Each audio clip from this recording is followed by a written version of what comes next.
primary purpose of a limited liability company is to protect individuals from personal liability.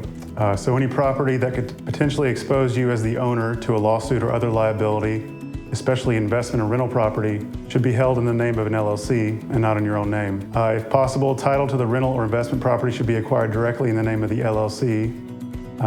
We have many investor clients who set up unique LLCs for each property, so naturally the LLC will not be formed until after the property is under contract. You always want to make sure that the contract to purchase is fully assignable by the buyer so that it can be easily assigned prior to closing.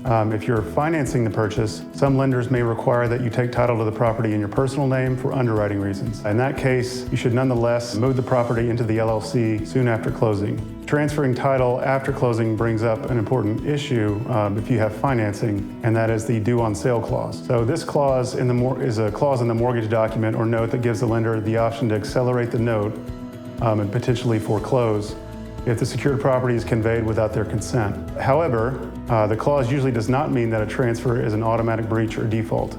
It just gives the lender the option to accelerate the note. And in reality, lenders rarely take action or call the note due when the loan is transferred into the borrower's personal company for this purpose. In a residential setting, this is especially true when the lender made the loan knowing that the property would be an investment property and not an owner-occupied property.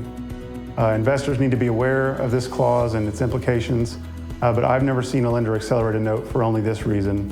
What they really care about is getting paid and paid on time.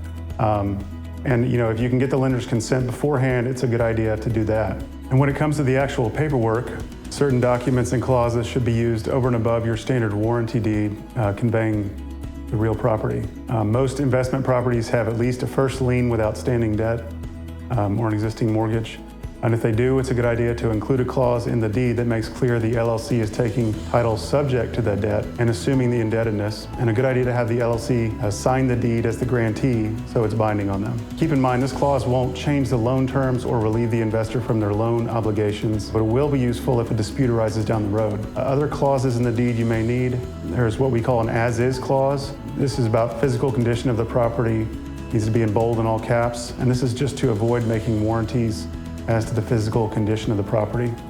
And if the property is a rental and it's rented, you may need to execute a separate assignment agreement or include assignment clauses in the deed to assign those lease or leases, the seller's interest in insurance policies, tenant security deposit, and things like that.